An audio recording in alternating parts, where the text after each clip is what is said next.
This world is all about branding and marketing. The #1 branders in the universe is the United States. They made United States seem like it's the best place in the world to be. It's the land of the free, home of the brave. I go there to find and chase my dreams. We have to be able to tell our own stories.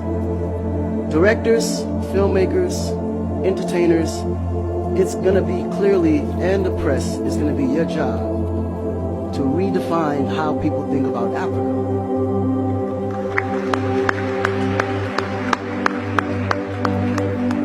Because you're here, you see what's going on. You clearly can see in a vivid picture the good, the bad, and the ugly. What you choose to put out there is what the world is going to get. Because I can tell you right now, in Chicago alone, there's more people dying in Chicago than there was in the war in Iraq. But you would never see that. There's a lot of things that's happening in the U.S. that you would never see because they choose to show you what they want you to see for.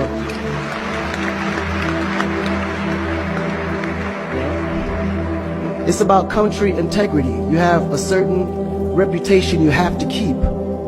No one puts their family business out into the street. One of the problems we have in Africa is that when something happens, the press is quick to put out negative energy and quick to put out a negative story. And then that story goes onto internet and other broadcasting systems take it and they post it. So when you look at places like Kenya, for instance, that I know of, maybe 2 terrorist attacks, but it was everywhere.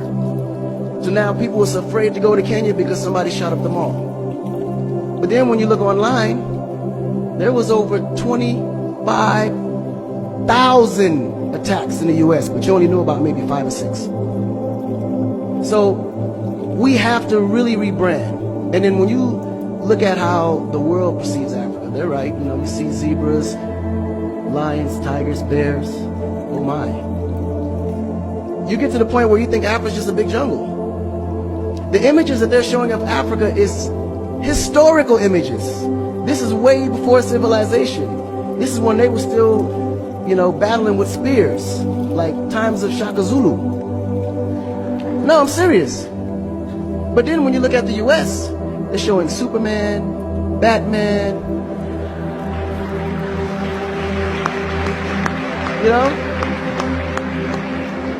Where is our Superman? Where is our, Shaka Zulu should be a superhero today. Really? So we have to tell our own stories. I mean, even Jesus is white. And you believe it.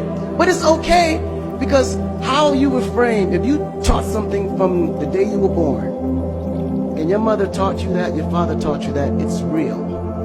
You never look at your mom and your dad as liars. But their mother and father taught them the same thing. Because that's the kind of history that's put out for them to believe. Our history books in the US is all white American history. Culture that's been borrowed from other nations. But Africa have to teach the same history of our ancestors. The great things that they have accomplished. And it's going to be the jobs of directors like yourself, filmmakers like yourself, to narrate that story. How do we want to be perceived? How do we want that story to be narrated to the rest of the world? This younger generation, we kind of figured it out. Because now, when you look at hip-hop in America, every rapper is rich. Gold chains, Bentleys, nice girls by the pool with bathing suits in this big mansion. And then, when the video's over, they get on their phone and call an Uber. They don't even come in the Bentley that you just saw in the TV. But you go to Nigeria, we got Wizkid, Davido, P-Square, all these guys driving a Bentley, Mercedes. They actually own those cars. That's the difference. But if we don't translate that, they will never know. They think we're going to leave the shoot and go home on a horse or a zebra. Because that's what they know. This is why African Americans are so afraid of Africa. You mention Africa, they start shaking. There's so much fear. They don't know how to translate that. it was just recent that people are now saying, yeah, man, you know what? I rock with Africans, man. You know what I'm saying? I want to do some collaboration, man. Yo, man, I need an Afrobeat remix, you know what I'm saying? But before, they like, man, I don't know that dude. I'm not putting him on my record. So the younger generation is slowly understanding how you have to rebrand the culture, because the culture has adapted.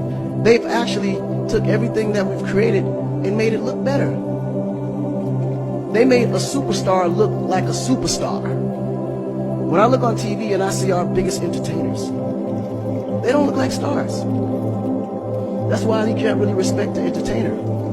If a politician saw a singer, he'd just be like, oh, he's just a local singer.